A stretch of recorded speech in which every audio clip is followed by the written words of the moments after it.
Good morning, everybody. It is a beautiful Saturday morning here in Earth, and what I'm going to do today is walk you guys through my process for creating and using imaginary people to build your 3D models that are absolutely beautiful using CC4 and Headshot. I've been doing this for about a year, but the truth of the matter is that I had an entire video filmed with footage from my phone because I was using a different app. And then I discovered Stable Diffusion, which is truly freaking magical. It's amazing. This program is so much better than using FaceApp or Prequel to generate imaginary people. So much easier, so much better. So what I'm going to do is run you through the basics of how to do this very thing. And we're going to walk from Stable Diffusion all the way through CC4. And we're going to do some fairly interesting stuff. Since it is the beginning of the tutorial, let's run through the list of things you're going to need. 1. You're going to need Stable Diffusion. 2. You're going to need a copy of CC4. This will probably mostly work in CC3, but the process is probably a little different. 3. You're going to need a copy of Headshot with your CC3, because this cannot be done without Headshot. And a graphic, and number 4, a graphics editor of your choice. Pick out any graphics editor. It does not matter. If you can make images in 2D, babies, you can totally do this. So don't be intimidated. This is the easiest thing in the world, but it is technical, and there is a skill you will be developing as you go through this, and I'm going to help you do it. I wanted to thank Cutscene Artist, who was amazing, and I love her. She got me thinking about this about a month and a half ago when she started making more toony looking figures. And I had a lot of trial and error in really getting this right. So I'm just going to walk you through my whole process, and we're going to try that out. So most people start with text to image in Stable Diffusion, but in our case, we need something a little bit special. So what we're going to do is we're going to go from image to image with a prompt. So here's what we're going to do. I'm in my other window here. I have a file queue open, and remember, the resolution of this image does not matter as long as we explain what it is. In here, we have a mannequin head. We're going to put this in very intentionally. We're going to set it to size and fill. And what I'm going to type in for the prompt is going to be beautiful woman, let's see if I can type, rather portrait of a beautiful woman in the style of redstone. And all we have to accomplish is the basics of something that can pass for a human face with a description. Not all human faces need descriptions, but for the sake of this exercise, we're going to give it one. And then we're going to turn our batch size down to 1, and our batch count up to 3. That should give us 3 images. So the way this works is that your batch count is the number of batches you create, and your batch size is a multiplier. So you could do batch count equals 1 with a batch size up to 4. So the slider goes higher than 4, it goes up to 8. But if you turn it higher than 4, it will break the app. And if you do more than one batch with your batch size higher than 1, it will also break the app. So the way to use it is by turning your batch count up and leaving your batch size at 1. So there's also a couple of things we want to do here. We want to change your sampling steps. That is the number of images that it looks at. For the sake of this simple exercise, we are going to put the sampling steps at 40. These defaults are exceptional. The first one's fine.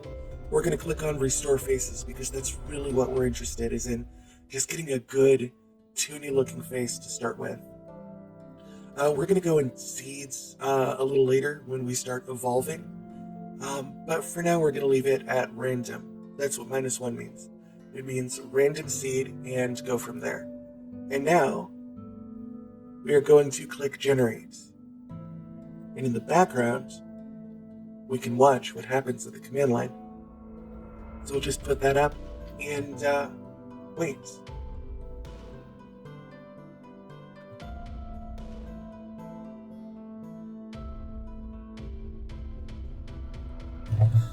And there we go. So we have a couple of contenders here. And what I'm going to do is copy our prompt. And then we're going to select our girl. And we're going to send her into the main photo booth by pressing send to image to image. Sometimes this doesn't work and you actually have to go through and save her. But we are good with the way it works right now. And we're going to scroll down the page, click on the recycle icon, and that's going to give us the seed that created her. But I'm seeing that she's still a little cartoony. In fact, she's entirely too cartoony to be recognizable in headshot. So what we need to do is change the prompt to and rendered in ZBrush. It actually knows what ZBrush is, and it's got opinions. Well, you will soon see. Okay, so that should do the job and hopefully give us something a little more 3D.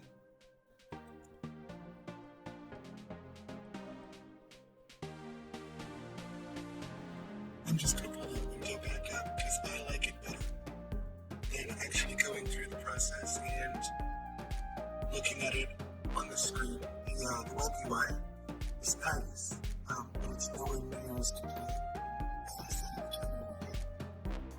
So you do things.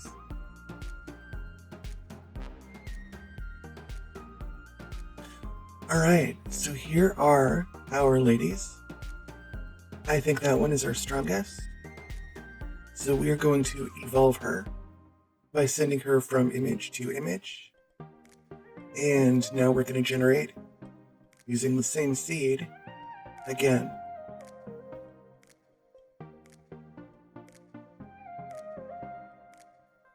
I can see from this that we are generating some really nice results.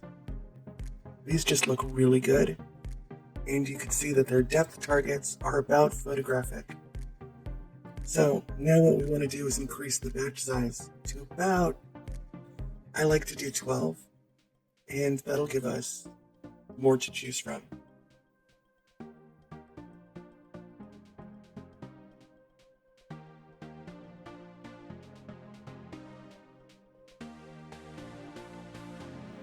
Look at these cuties. Okay, so I think, actually, goodness, we gotta make a decision. It's so hard. I like that one. Let's go with that one. We're gonna send her to extras. Now, extras is a fun feature that is useful way beyond generating imaginary people. Here's how it works. Click on a primary GAN, and then click on your secondary GAN. And what these are going to do is resample your image as far as it can possibly be resampled, but magically, it's also going to reset your depth targets, which is essential. Okay, so we're going to increase our GAN visibility for GP GAN, and that should theoretically be all we need to do. Then we click. Now we watch our window. It's going to generate warnings, but don't worry about it. Don't worry about that too much. You get 9 tiles. It's going to go through your tiles, and when it's done, ta-da! It will give you a monster image of the original. You can't really see it from here, but we're going to save that. And right there. And now we've got a gigantic, super gigantic, huge monster image. Just let me give you a basic idea of how big this thing is. That is 48%. 53. That's 100% right there. Yeah. That should be fine, even with our eyes being a little funky. Let's just one of those things that's going to happen anytime you do one of these. Remember, there's no such thing right now as AI art that gets everything right every time. We're fighting the surrealism with the best descriptions and sampling we could possibly use, but there's always going to be some kind of artifact in it. That's totally fine. Now, we open up CC4. And what we're going to do is go to Actor. We want the pack. We go to Actor, click on Characters, and the one I like to deal with, but mainly just because she has the best boobs, is Camilla. Okie doke. Now we're going to remove motion, which should put her in the T-pose. T-poses are your friend. And we're going to click on Morphs, and we want to click on Currently Used. There are two morphs here that we need to turn off. One is the Camilla body, and the other is the Camilla head. This should give you a figure that is androgynous and neutral, and we can mess with all of her features later. So, right now, what we're going to do is we're going to mess with her face. So we take our picture from our place, and we drag her in. We select Current. It doesn't really matter what option we do here. I like Clean Rough, just so I can get a better view of what I'm looking at. And then we're going to click on Generate. So, before you say, hey, that worked, just remember that 99% of this is texture, rather than the actual thing we want, which is topology. So, this is actually not bad. This is decent. Headshot has constraints, and when we throw a doll figure like this into it, what we're doing is we're maximizing the constraints of Headshot as far as they will go by themselves. One thing I don't like about the Camilla model is that it comes with eyebrows that we don't need. Why are there eyebrows there? I don't know. Alright, so now we have default texture eyebrows, and normally this would be where we go ahead and mess with the photo diffuse layer down here at the bottom. And what we would do is clean that up, or we would go to the regular diffuse layer over here. We would select standard skin head, and we would edit that. But we're not going to do either one of those things right now. We're really just looking for the face to look right, and it does. She looks about right. Okie doke. So, earlier I was talking about the model that we use, and the model, or rather, the toon morph that I'm using here is the Cyberpunk Annie 2 head, and I don't remember who it's by. It's by HV Creative, and it's amazing. It's just a really fantastic head for tuning things out. And what we're going to do is we're going to go to Actor and then Annie. We're going to select our Annie 2 head. And then we're just going to sort of move that up until she starts to look about right. Now the eyes are going to get weird because they don't resize with it. But don't worry.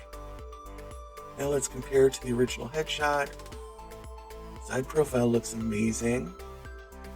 Okie doke. So the next thing we're going to do is search for eyeball.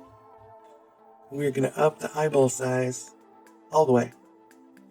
And I think at this point, all things considered, we've more or less matched the topology. But we need to kind of align that with our eyeball depth, because the eyes need to be a little further forward. God, that's freakish. Alright, so say you've got a model that looks like this. Let's do the head scale to lower here. And maybe turn that up to just 150 or so. We're going to morph the neck, make it a little thinner. And yeah, that's okay, actually. She could probably stand to be smoothed out. And, oh heck, let's just do the eyes too. The thing with the eyes is that, man, I don't know, I do not know a better way to explain this, but character creator eyes look really uncanny. They just do. The one thing I've been doing is using the AI that we were just in to sort of make new eye textures. And that looks so much better. It just does. So what we're going to do here is go down to textures. The rest want a white graphic. So that gives us a right eye. And now we're going to do the same thing on the left. Alright, and that gives us a far less uncanny figure. One critique that I was getting bombarded with every day was somebody would come up to me and say, "My goodness, Lynn, your characters are beautiful, but they just look so uncanny and I can't put my finger on it." And it turns out this is what that was. So yeah, that's pretty much how you do it. Now you have, at this point, a pretty good toon figure to play with. Now what you want to do is you want to go into character skin, select skin and makeup, and let's just get her a totally new skin. Click apply. Look at that. Okay, that's not awful. Not awful at all, but it does totally change the look of the character. So next thing we're going to do is go into Skin Editor. And that's going to give us, oopsie. This is a bug in CC4, by the way. When you see it do this, all you got to do to get rid of it is click on morph, which shouldn't work either. And it didn't work in CC3 in Skin Edit mode. But in CC4, for some reason, it has issues there. So, oh well, it's no big deal. We have... So that's really, I think that's it. Oh, we wanted to change your skin color, didn't we? Sorry, I don't mean for this to be chaotic. This is just the way my mind works, especially on a Saturday morning. Alright, now we select our skin editor. And I think in this case, we're just going to bring our brightness down a little bit. Saturation down just a touch. That's it, really. That's all we wanted to do. Oh, isn't she a cutie? Look at this beautiful one. Alright, so exit out of there. And let's put some hair on her. Of course, we could do the hair builder hair. But if we have Dorothy Jean hair, we should probably use the super pretty Dorothy Jean hair. Not any of those though. I'm gonna use that one maybe? Let's see how the framing looks. Oh, look at her. Oh my goodness, we have ourselves an official bona fide cutie. Alright, so next thing we do, since this is a toon figure, we want to know how she's going to look in the system with a toon shader on. So we can test this, and from this information right here, we can tell that actually, yeah, that's not bad. So one thing to think about on the Reallusion Toon Shader is that the default setting is Dr. Light. And Dr. Light is brutal and unforgiving in a way that no other toon shader is. If you're moving into Unity with a toon shader like Koyumi, you probably want to use Key or one of the other settings for a more accurate sort of representation of what your toon shading is going to look like. One big reason to use toon shaders to begin with is because they are incredibly forgiving. If you look at the key setting, for example, you can see how it sort of smoothed everything out. In real life, we would probably still smooth out our cheeks a little bit, and we would just probably keep sculpting. But for the purposes of our video today, we have basically completed it. We have finished our cute and adorable model because she's amazing. And that's really it. And that's my process. And that is how you use AIs to create toon figures with CC4 and Headshot. And that's it. You have developed a new skill. And the next time anyone, any rando on the internet comes up and tells you that AI art isn't real art, or that it takes no skill to do it, you tell them to go fuck themselves. Because, yeah, they really need to go fuck themselves. Anyway, babies, that's it. I love you. You are amazing. And let's call it a day. Have a good one. And I'll see you soon. Bye.